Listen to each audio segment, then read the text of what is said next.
Hi hello everyone, welcome to competitive cracker. എന്റെ പേര് അഞ്ജു മുരളി.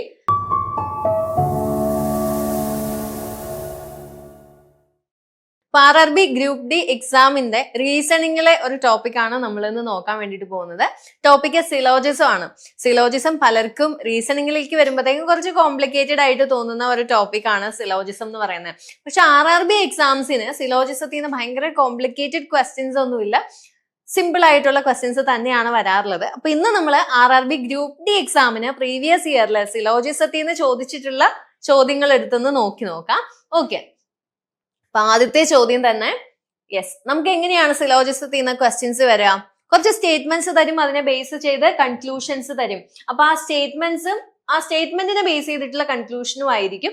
എന്നിട്ട് അതിൽ ഏതൊക്കെയാണ് ഫോളോ ചെയ്യുന്നത് എന്നുള്ളതായിരിക്കും നമുക്ക് 4 ഓപ്ഷൻ ആയിട്ട് തന്നിട്ടുള്ളത്. ആ 4 ഓപ്ഷനിൽ നിന്ന് നമ്മൾ കറക്റ്റ് ഓപ്ഷൻ ചൂസ് ചെയ്യാന്നുള്ളതാണ്. ഓക്കെ, അപ്പൊ നമുക്ക് ആദ്യത്തെ ചോദ്യം തന്നെ ഒന്ന് നോക്കാം. All petals are flowers. നമ്മൾ എന്ത് ചെയ്യും? All petals are flowers. അപ്പൊ ഓൾ പെറ്റൽസ് ആർ ഫ്ലവേഴ്സ്. അപ്പൊ ഓൾ പെറ്റൽസ് ആർ ഫ്ലവേഴ്സ്. അടുത്ത സ്റ്റേറ്റ്മെന്റ് എന്താണ്? All petals are yellow. All petals are yellow. അപ്പൊ ഞാൻ ഇവിടെ ഒന്ന് സെപ്പറേറ്റ് വരയ്ക്കാം. All petals are yellow. അടുത്ത സ്റ്റേറ്റ്മെന്റ് എന്താണ്? All yellow are flowers. അപ്പൊ ആ ഫ്ലവേഴ്സ് എന്ത് വരും? ഈ യെല്ലോയ്ക്ക് പുറത്ത് വരും. All yellow are flowers. Okay, അപ്പൊ നമുക്ക് ഫൈനൽ ഡയഗ്രം ഏതാണ്? ഇതാണ്. ഇവിടെ ഓൾ പെറ്റൽസ് ആർ ഫ്ലവേഴ്സ് അത് ഇവിടെ വന്നിട്ടുണ്ട് അല്ലെ. അപ്പൊ അതിനെ കമ്പൈൻ ചെയ്ത് ഇവിടെ തേർഡ് സ്റ്റേറ്റ്മെന്റ് തന്നിട്ടുണ്ടായിരുന്നു. അപ്പൊ നമ്മൾ വരച്ചപ്പോ നമ്മുടെ ഫൈനൽ ഡയഗ്രം എന്ന് പറയുന്നത് ഇതാണ്. ഓക്കെ, ഇനി കൺക്ലൂഷൻ എന്താണ്? All flowers are yellow. എല്ലാ ഫ്ലവേഴ്സും യെല്ലോ ആണോ? ഫ്ലവേഴ്സിന്റെ കുറച്ച് പോർഷൻ മാത്രമാണ് യെല്ലോ ആയിട്ട് വരുന്നത്. ഫ്ലവേഴ്സിന്റെ യെല്ലോ അല്ലാത്ത ഈ പോർഷൻസ് ഒന്നും എന്തല്ല? യെല്ലോ അല്ല. സോ ഈ ഒരു കൺക്ലൂഷൻ റോങ് ആണ്. അടുത്തത് എന്താണ്? All yellow R petals. All yellow R petals ആണോ? നോ, യെല്ലോയുടെ കുറച്ച് പോർഷൻ മാത്രമാണ് പെറ്റൽസ് ആയിട്ട് വരുന്നത്. ഈ ഒരു ഏരിയ ഒക്കെ നോക്കിക്കഴിഞ്ഞാൽ പെറ്റൽസ് അല്ല, കുറച്ച് പോർഷൻ മാത്രമേ പെറ്റൽസ് ഉള്ളൂ. So all yellow R petals എന്ന് നമുക്ക് പറയാൻ പറ്റില്ല. സോ ഏതാണ് option correct? None conclusion follows. Answer is option A. Okay, അടുത്ത ക്വസ്റ്റ്യൻ. അടുത്ത സിലോജിസത്തിൽ നിന്ന് ഇതെല്ലാം പ്രീവിയസ് ഇയർ ക്വസ്റ്റ്യൻസ് ആണ് കേട്ടോ, ഗ്രൂപ്പ് ഡിയുടെ. Okay, all diagrams are shapes. All diagrams are shapes. All diagrams are shapes. All shapes are 3-dimensional. അപ്പൊ എന്ത് വരും? ഔട്ടർ സർക്കിൾ വരും. All shapes are 3-dimensional. Conclusion എന്താണ്? All 3-dimensional are diagram. എല്ലാ 3-dimensionalum diagram ആണോ?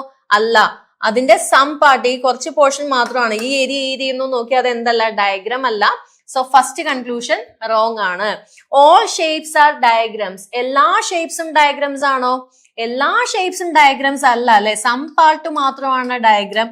ബാക്കി ഈ ഒരു ഏരിയ നോക്കിക്കഴിഞ്ഞാൽ ആ ഒരു ഏരിയ എന്തല്ല? ഡയഗ്രാം അല്ല. So all shapes are diagram എന്നും പറയാൻ പറ്റില്ല. അപ്പൊ ആൻസർ എന്താണ്? No conclusion follows. Option A. ഇപ്പൊ നിങ്ങൾ നോക്കി, ഈ ഒരു പ്രോബ്ലം ചെയ്യാൻ വേണ്ടിയിട്ട് നമുക്ക് 1 മിനിറ്റ് കൂടുതൽ എന്തായാലും എടുക്കുന്നില്ല അല്ലെ. ഇപ്പൊ 1 മിനിറ്റ് താഴെ നമുക്ക് ചെയ്യാൻ പറ്റുന്ന ടൈപ്പ് ചോദ്യങ്ങൾ മാത്രമേ ഗ്രൂപ്പ് ഡി എക്സാമിന് ചോദിക്കുള്ളൂ. ഓക്കെ, അടുത്ത ഒരു ചോദ്യം. സ്റ്റേറ്റ്മെന്റ് എന്താണ്? All buses are cars.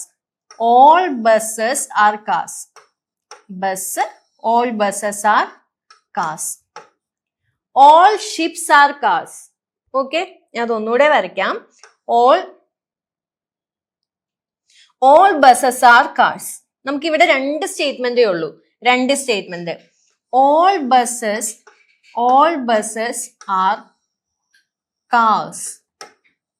പിന്നെന്താ പറഞ്ഞിട്ടുള്ളത്? All ships are cars. All ships are cars. പക്ഷെ ഈ ഷിപ്പും ബസ്സും തമ്മിൽ ഒരു റിലേഷനും പറഞ്ഞിട്ടില്ല. ഒരു സ്റ്റേറ്റ്മെന്റില് ഷിപ്പും ബസ്സും തമ്മിലുള്ള ഒരു റിലേഷൻ പറഞ്ഞിട്ടില്ല. All buses are cars and all ships are cars. പക്ഷെ ബസ്സും ഷിപ്പും തമ്മിൽ നമുക്ക് അറിയില്ല. അപ്പൊ ഡയഗ്രം നമുക്ക് ഇങ്ങനെയാ വരിക. ഓക്കെ, ഇനി ഇതിനെ ബേസ് ചെയ്തിട്ട് നമുക്ക് കൺക്ലൂഷൻ നോക്കാം. All car are ship. All car are ship എന്ന് പറയാൻ പറ്റുമോ? കാറിലെ ഒരു കുറച്ച് പോർഷൻ മാത്രമാണ് ഷിപ്പായിട്ട് വരുന്നത്, ബാക്കിയുള്ള പോർഷൻ ഒന്നും ഷിപ്പ് അല്ല. അപ്പൊ ഫസ്റ്റ് കൺക്ലൂഷൻ ഫോളോ ചെയ്യുന്നില്ല. All buses are cars. All buses, അപ്പൊ ഇത് ഫുള്ള് വരും. ഓൾ ബസസ് ആർ കാർസ്, അത് കറക്റ്റ് ആണ് അല്ലെ. ഈ വലിയ കാറിന്റെ സർക്കിളിന്റെ അകത്താണ് എന്ത് വരുന്നത്, ബസ് വരുന്നത്. അപ്പൊ ഓൾ ബസസ് ആർ കാർസ് എന്ന് പറയുമ്പോൾ that is right. So second conclusion follow ചെയ്യുന്നുണ്ട്. സോ ആൻസർ ഏതാണ്? Only 2 follows, option C. Okay, അടുത്ത ചോദ്യം സ്റ്റേറ്റ്മെന്റ് എന്താണ്? സ്റ്റേറ്റ്മെന്റ് തന്നിട്ടുള്ളത് all boys are singers. All boys are singers. Some singers are trained. Some singers എന്ന് കുറച്ച് portion. Some singers are trained. Diagram ഇങ്ങനെയാ വരിക. ദെൻ കൺക്ലൂഷൻ നോക്കുക. All singers are boys. എല്ലാ സിംഗേഴ്സും ബോയ്സ് ആണോ? സിംഗേഴ്സിന്റെ കുറച്ച് പോർഷൻ മാത്രമാണ് ബോയ് ആയിട്ട് വരുന്നത്. So all singers are boys എന്ന് പറയാൻ പറ്റില്ല. Some boys are trained. Some boys are trained എന്ന് നമുക്ക് പറയാൻ പറ്റുമോ? ഇവിടെ സം സിംഗേഴ്സ് ആർ ട്രെയിൻഡ് എന്ന് പറഞ്ഞിട്ടുണ്ട്. ആ സം സിംഗേഴ്സ് ആർ ട്രെയിൻഡ് എന്ന് പറഞ്ഞെടുത്ത് നമുക്ക് വേണമെങ്കിൽ ബോയ്സ് ട്രെയിൻഡ് ആവാതിരിക്കാം. അത് നമുക്ക് ഇവിടെ ഒരു റിലേഷൻ ഈ ഒരു ഡയഗ്രത്തിൽ നിന്ന് പറയാൻ പറ്റില്ല. ഈ ബോയ്സ് ട്രെയിൻഡ് ആയിട്ടുള്ളവർ തമ്മിലുള്ള ഒരു റിലേഷൻ ഈ ഒരു ഡയഗ്രത്തിൽ നിന്ന് നമുക്ക് എടുക്കാൻ പറ്റില്ല. So all some boys are trained എന്ന് നമുക്ക് കൺക്ലൂഡ് ചെയ്യാൻ പറ്റില്ല. ഓക്കെ, അതുകൊണ്ട് 2 കൺക്ലൂഷനും ഫോളോ ചെയ്യുന്നില്ല. neither 1 nor 2 follows, option C അതാണ് വരുന്നത് കേട്ടോ. 2 കൺക്ലൂഷനും ഇവിടെ ഫോളോ ചെയ്യുന്നില്ല. അപ്പൊ ഡയഗ്രം നമ്മൾ വരയ്ക്കേണ്ടത് ഇപ്പൊ ഈ ഒരു സിലോജിസത്തിലെ എന്താണ്, ആ ഒരു ഡയഗ്രം വരയ്ക്കുന്നത് കറക്റ്റ് ആയി കഴിഞ്ഞാൽ പിന്നെ നമുക്ക് അതിനെ ബേസ് ചെയ്തിട്ട് വരുന്ന ഓപ്ഷനിൽ നിന്ന് ചൂസ് ചെയ്യാൻ വേണ്ടിയിട്ട് പ്രശ്നം ഉണ്ടാവില്ല. സോ വളരെ ഇമ്പോർട്ടന്റ് ആയിട്ടുള്ള ഒരു കാര്യം ഡയഗ്രം തെറ്റിക്കാതെ വരയ്ക്കുക എന്നുള്ളതാണ്. ഓക്കെ, അടുത്ത ചോദ്യം നോക്കാം. സ്റ്റേറ്റ്മെന്റ് നോക്കാം. സ്റ്റേറ്റ്മെന്റില് all sheep have 4 legs. All sheep have 4 legs. All 4 legs are animals. All 4 legs are animals. Diagram ഇങ്ങനെ വരിക. Conclusion, all animals are 4-legged. എല്ലാ animalsഉം 4-legged ആണോ? No. അനിമൽസിന്റെ സം പാർട്ട് മാത്രമാണ് 4-legged ആയിട്ടുള്ളത്. ഈ ഒരു ഏരിയ നോക്കിക്കഴിഞ്ഞാൽ അതൊന്നും 4-legged അല്ല. സോ കൺക്ലൂഷൻ 1 ഫോളോ ചെയ്യുന്നില്ല. കൺക്ലൂഷൻ 2 നോക്കുക. All sheep are animal. എല്ലാ ഷീപ്പും അനിമൽ ആണോ? യെസ്, ഈ അനിമലിന്റെ സർക്കിളിന്റെ അകത്താണ് ഷീപ്പിന്റെ സർക്കിൾ വരുന്നത്. So all sheeps are animals എന്നുള്ളത് റൈറ്റ് ആണ്. So only conclusion 2 follows. Answer is option D. Okay, അടുത്ത ചോദ്യം സ്റ്റേറ്റ്മെന്റ് എന്താണ് തന്നിട്ടുള്ളത്? Some penguins are peacocks. Some penguins are peacocks. All peacocks are snakes. All peacocks are snakes. അപ്പൊ diagram എങ്ങനെയാ വരിക? Okay, ആ ഡയഗ്രം കറക്റ്റ് ആയിട്ട് വരയ്ക്കുക. ദെൻ കൺക്ലൂഷൻ നോക്കുക. Some penguins are snakes. Some penguins are snake. Correct ആണോ? Some part of penguin എടുത്തു, അത് പീക്കോക്കുമാണ്, എന്തുമാണ്? സ്നേക്കുമാണ്. സം പാർട്ട് ഓഫ് പെൻഗ്വിൻ നോക്കിയത് ഈ ഒരു പോർഷൻ പീക്കോക്കുമാണ്, അതോടൊപ്പം തന്നെ എന്തുമാണ്? സ്നേക്കുമാണ്. So some penguins are snakes എന്ന് പറഞ്ഞാൽ ദാറ്റ് കൺക്ലൂഷൻ ഫോളോ ചെയ്യുന്നുണ്ട്. Okay, next no peacock is penguin. No peacock is penguin എന്ന് പറഞ്ഞാൽ അത് റൈറ്റ് ആണോ റോങ് ആണോ? റോങ് ആണല്ലേ, because from the diagram it is very clear that some peacocks are penguin. So no peacock is penguin എന്ന് പറയുന്നത് follow ചെയ്യുന്നില്ല. So only conclusion 1 follows. Answer is option B. Next statement എന്താണ്?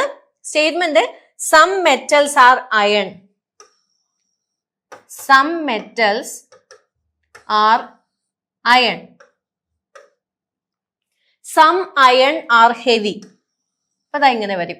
ഓരോന്നിലും diagram നോക്കുക. Diagram different ആയിട്ടാണ് വരുന്നത് ഓരോന്നിലും, depending upon the statement. Okay, some iron are heavy. Conclusion എന്താണ്? All iron is metal. അയണിന്റെ കുറച്ച് പോർഷൻ ആണ് മെറ്റൽ ആയിട്ട് വരുന്നത്. സോ ഓൾ അയൺ എന്തല്ല? മെറ്റൽ അല്ല. ഇത് ഫോളോ ചെയ്യുന്നില്ല. All heavy are metal. എല്ലാ ഹെവിയും മെറ്റൽ ആണ്. ഇവിടെ ഹെവിയും മെറ്റലും തമ്മിലുള്ള റിലേഷൻ തന്നെ നമുക്ക് ഈ ഡയഗ്രത്തിൽ നിന്ന് എടുക്കാൻ പറ്റില്ല. മെറ്റലും അയണും തമ്മിലുള്ള റിലേഷൻ അറിയാം, അയണും ഹെവിയും തമ്മിലുള്ള റിലേഷൻ അറിയാം, പക്ഷെ മെറ്റലും ഹെവിയും തമ്മിൽ നമുക്ക് ഇവിടെ നിന്നൊരു റിലേഷൻ എടുക്കാൻ പറ്റില്ല from this diagram. So all heavy are metals എന്ന് നമുക്ക് പറയാൻ പറ്റില്ല. No conclusion follows, answer is option A. അടുത്ത ചോദ്യം നോക്കാം. സ്റ്റേറ്റ്മെന്റ് എന്താണ്? Some albums are photos. Some albums are photos. Some albums are photos. All photos are frames. All photos are frames. Conclusion, some albums are frames. Some albums are frames. Yes, right ആണ് അല്ലെ. ഇവിടെ ആൽബത്തിന്റെ ഈ ഒരു some part എടുത്തു കഴിഞ്ഞാൽ അത് ഫോട്ടോയുമാണ്, അതോടൊപ്പം തന്നെ എന്തുമാണ്? ഫ്രെയിമുമാണ്. So some albums are frames എന്ന് പറഞ്ഞാൽ ഫോളോ ചെയ്യുന്നുണ്ട്. No photo is album. No photo is album എന്ന് പറയാൻ പറ്റുമോ? Because some part of photo എന്താണ്? ആൽബമാണ്. സം പാർട്ട് ഓഫ് ഫോട്ടോ എന്തായാലും ആൽബമാണ്. So no photo is album എന്നുള്ളത് ഫോളോ ചെയ്യുന്നില്ല. Only conclusion 1 follows, answer is option C. അടുത്തത്, no cat is lion. No cat is lion. ഇവിടെ ഞാൻ no cat is, no conclusion വരുമ്പോ എങ്ങനെയാണ് ഡയഗ്രാം വരയ്ക്കാന്ന് നോക്കാം. ഇവിടെ വരയ്ക്കാം. കാറ്റ്. No cat is lion. അടുത്തത് എന്താണ്? All lions are royal creatures. All lions are royal creatures. ഇത്രയാണ് സ്റ്റേറ്റ്മെന്റ് ഉള്ളൂ. കൺക്ലൂഷൻ എന്താണ്? All royal creatures are lion. എല്ലാ റോയൽ ക്രീച്ചേഴ്സും ലയൺ ആണോ? അല്ല. റോയൽ ക്രീച്ചേഴ്സിന്റെ സം പാർട്ട് മാത്രമാണ് ലയൺ ആയിട്ട് വരുന്നത്. All royal creatures are not lion. അപ്പൊ ഈ ഒരു കൺക്ലൂഷൻ ഫോളോ ചെയ്യുന്നില്ല. Some royal creatures are lion. Royal ക്രീച്ചേഴ്സിന്റെ സം പാർട്ട് ലയൺ ആണ്, അത് കറക്റ്റ് ആണ് അല്ലെ. സെക്കൻഡ് കൺക്ലൂഷൻ ഫോളോ ചെയ്യുന്നുണ്ട്. തേർഡ് വൺ നോക്കുക. നോ റോയൽ ക്രീച്ചർ ഈസ് കാറ്റ്. നോ റോയൽ ക്രീച്ചർ ഈസ് കാറ്റ്. അത് ഫോളോ ചെയ്യുന്നുണ്ടോ? നമുക്കറിയാം നോ ലയൺ ഈസ് കാറ്റ്. നോ കാറ്റ് ഈസ് ലയൺ എന്നുള്ളത്. കാറ്റും ലയണും തമ്മിൽ നോ റിലേഷൻ ആണ് എന്ന് വെച്ചിട്ട് റോയലും കാറ്റും തമ്മിൽ നോ റിലേഷൻ ആവണമെന്നില്ല. കാറ്റും ലയണും തമ്മിൽ നോ റിലേഷൻ ആണ്. പക്ഷെ ഇവിടെ ലയൺ അല്ലാത്ത റോയൽ ക്രീച്ചേഴ്സിന്റെ കുറച്ച് പോർഷൻസ് ഉണ്ട്, ഈ കാണുന്ന പോർഷൻസ്. അത് കാറ്റ് ആവാം, കാറ്റ് ആവാതിരിക്കാം. അപ്പൊ അത് നമുക്ക് കൺക്ലൂഡ് ചെയ്യാൻ വേണ്ടിയിട്ട് പറ്റില്ല. സോ തേർഡ് കൺക്ലൂഷൻ ഫോളോ ചെയ്യുന്നില്ല. Only conclusion 2 is correct according to the statement. Answer is option A. ഇവിടെ നിങ്ങൾക്ക് കൺഫ്യൂഷൻ വരാനുള്ള സാധ്യതയുള്ളത് ഈ തേർഡ് കൺക്ലൂഷൻ ആണ്. അപ്പൊ തേർഡ് കൺക്ലൂഷൻ എങ്ങനെയാന്ന് നിങ്ങൾക്ക് മനസ്സിലായിട്ടുണ്ടെന്ന് വിചാരിക്കുന്നു. ജസ്റ്റ് ഞാൻ ഒന്നുകൂടെ പറയാം. നോ റോയൽ ക്രീച്ചർ ഈസ് കാറ്റ്. അതായത് ഇവിടെ നോ റിലേഷൻ ഉള്ളത് കാറ്റും ലയണും ആണ്. കാറ്റും ലയണും നോക്കിയാൽ നോ റിലേഷൻ ആണ്. Okay, no cat is lion. പക്ഷെ ഓൾ ലയൺസ് ആർ എന്താണ്? റോയൽ ക്രീച്ചേഴ്സ് ആണ്. റോയൽ ക്രീച്ചേഴ്സ് നോക്കുമ്പോ റോയൽ ക്രീച്ചേഴ്സിന്റെ ഈ കുറച്ച് പോർഷൻ ആണ് ലയൺ. ലയൺ അല്ലാത്ത കുറെ പോർഷൻസ് റോയൽ ക്രീച്ചേഴ്സിൽ ഉണ്ട്. അതും ഇതും തമ്മിൽ നോ റിലേഷൻ ആണോ അല്ലയോ എന്നൊന്നും സ്റ്റേറ്റ്മെന്റിൽ പറഞ്ഞിട്ടില്ല. ഈ ബാക്കിയുള്ള പോർഷൻ ഉണ്ടല്ലോ, അത് കാറ്റ് ആവാം, കാറ്റ് ആവാതിരിക്കാം. ഒന്നല്ലെങ്കിൽ സം പാർട്ട് വരാം, അല്ലെങ്കിൽ നോ റിലേഷൻ ആവാം. അതെന്താന്ന് നമുക്ക് സ്റ്റേറ്റ്മെന്റിൽ നിന്ന് കൺക്ലൂഡ് ചെയ്യാൻ വേണ്ടിയിട്ട് പറ്റില്ല. ഓക്കെ, അതുകൊണ്ടാണ് അത് ആ ഒരു കൺക്ലൂഷൻ ഫോളോ ചെയ്യാത്തത്. ഓക്കെ, മനസ്സിലായെന്ന് വിചാരിക്കുന്നു. അപ്പൊ സിലോജിസത്തിൽ നിന്ന് നമ്മൾ കണ്ടില്ല, ഈ ഒരു രീതിയിൽ ഡിഫറെന്റ് ടൈപ്പ് ക്വസ്റ്റ്യൻസ് എടുത്തിട്ട് നമുക്ക് ആ ഡയഗ്രാം എങ്ങനെയാണ് എന്നുള്ളത് കൃത്യമായിട്ട് വരച്ച് പഠിച്ചിട്ടുണ്ടെങ്കിൽ നമുക്ക് സിംപ്ലി സ്കോർ ചെയ്യാൻ പറ്റുന്ന ഒരു ടോപ്പിക് തന്നെയാണ് സിലോജിസ് എന്ന് പറയുന്നത്. അപ്പൊ നമ്മൾ RRB ഗ്രൂപ്പ് ഡിയുടെ പുതിയ ബാച്ച് സ്റ്റാർട്ട് ചെയ്യുന്നുണ്ട്. ബാച്ചിൽ ജോയിൻ ചെയ്യാൻ വേണ്ടി സ്ക്രീനിൽ മെൻഷൻ ചെയ്തിട്ടുള്ള നമ്പറിൽ നിങ്ങൾക്ക് കോൺടാക്ട് ചെയ്യാം. അപ്പൊ നമുക്ക് daily topic based exam, revision, mock exam, മെന്റർഷിപ്പോട് കൂടിയിട്ടുള്ള ക്ലാസ്സസ്, ലൈവ് റെക്കോർഡഡ് ക്ലാസ്സസ് എല്ലാം കൂടി ഇൻക്ലൂഡ് ചെയ്തിട്ടുള്ള ക്ലാസ്സസ് ആയിരിക്കും ഉണ്ടാവുക. ഓക്കെ, അപ്പൊ എല്ലാവർക്കും ഇന്നത്തെ വീഡിയോ ഇഷ്ടമായി, യൂസ്ഫുൾ ആയെന്ന് വിചാരിക്കുന്നു. വീഡിയോ ഇഷ്ടമായെങ്കിൽ എന്തായാലും ലൈക്ക് ചെയ്യുക. ഇതുപോലുള്ള കൂടുതൽ വീഡിയോസിനായി ഈ ചാനൽ സബ്സ്ക്രൈബ് ചെയ്യുക. നിങ്ങളുടെ അഭിപ്രായങ്ങളും നിർദ്ദേശങ്ങളും താഴെ കമന്റ് ചെയ്യുക. താങ്ക്